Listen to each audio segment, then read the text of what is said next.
Talk about working harder on yourself than you do in your job. And once I got to understand that, I started my personal development late in life, I'd say.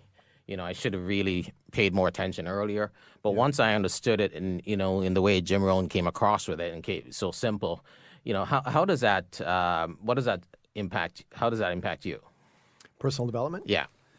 For me, it started at a younger age, which I'll get to a little bit later when we talk about my personal story. But it's, it's a lifestyle. It's just what I do. Yeah. I set my goals. I write my goals down. I look at my gratitudes every day. Those are both written. I find when I do the gratitudes, which is what I call positive reflections, and I do my goals, which are positive projections, it places me mentally, spiritually, physically in a space where I feel like I'm in control and I'm directing my own life. So to get certain things happening for us, we have to realize that for things to change for us, things have to change about us. We have to change, yeah. Right? Absolutely. We know all these famous lines, these Yes. mantras and slogans or whatever. Yes. But when you actually take them to heart and realize the relevancy and that they're just logical statements, then your next biggest challenge is looking for the missing piece of information. And now with the internet, there's no lack of information. There's books, there's courses, there's people like you doing these great podcasts. So people have to decide their direction in life, and then with an open-minded but very skeptical attitude, which is extremely hard. You have to be open-minded but skeptical. You move forward and you try to find tools and mentors that are going to help you get what you want. Absolutely. And, even the most successful people have mentors. And you coaches. always need one. And you always need Or one. some, Or some in different areas, Yeah, for sure. So multiple jobs during school. What possessed you to do all of that? We all have these little pivotal moments of people in relationships. My father was a big, big part of my life. And one thing my dad instilled in me when I was young, because he did the same thing, was to get as many jobs as you can. I often had 2, 3, 4 jobs at a time through high school, university, to try to figure out what you're good at, what you're not good at, what you like, what you don't like.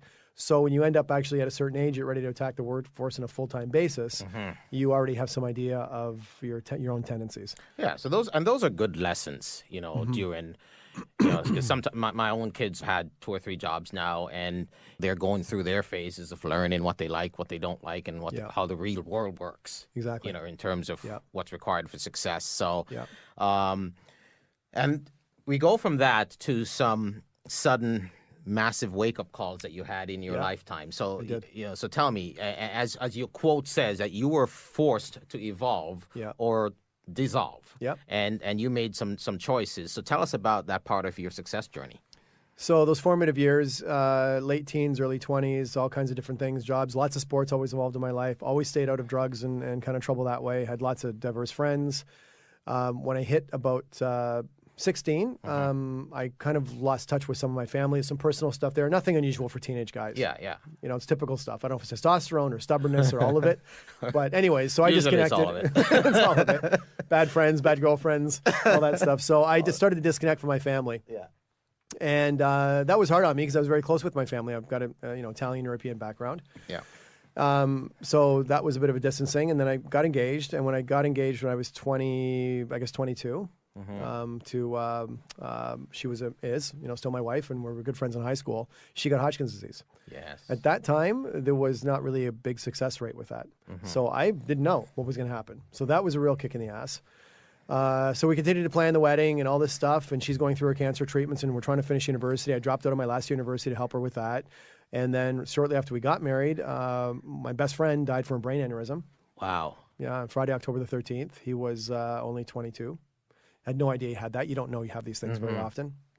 Had a landscaping business as one of my many things I did entrepreneur-wise when I was younger.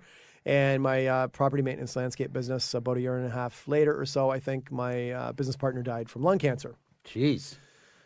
Stopped talking to some other members of my family from some things that were going on. I was trying to go back to school to get my degree. I took a 14.75% mortgage on our first house. I was repossessing cars at this time because the Chrysler dealership I was working at had gone under. And anyways, I had no bearing, I had no direction, and I had no support that I could find. And everybody's sick, dying, disappearing, or bankrupt.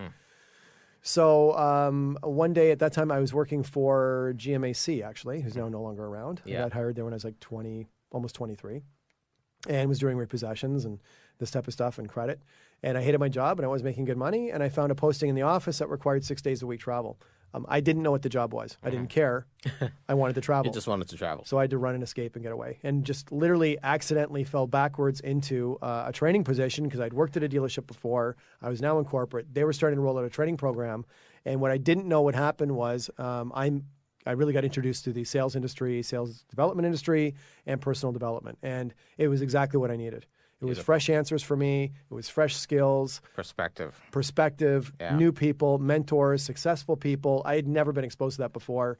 And I get pretty obsessive with stuff, and I think it's going to work for me. And I started to not drink the Kool-Aid, but direct inject it. Nice. And it changed me completely. So when I started going back out in dealerships, I was extremely good at what I was doing on the training and sales side. And then on the personal side, which most people didn't know I was having any issues because I'm a very private person, I was just coming back alive. And then I started reading, all these people you just talked about. Yeah. I find myself in the bookstores. Didn't even know there's a self-help section. Yeah, And it changed.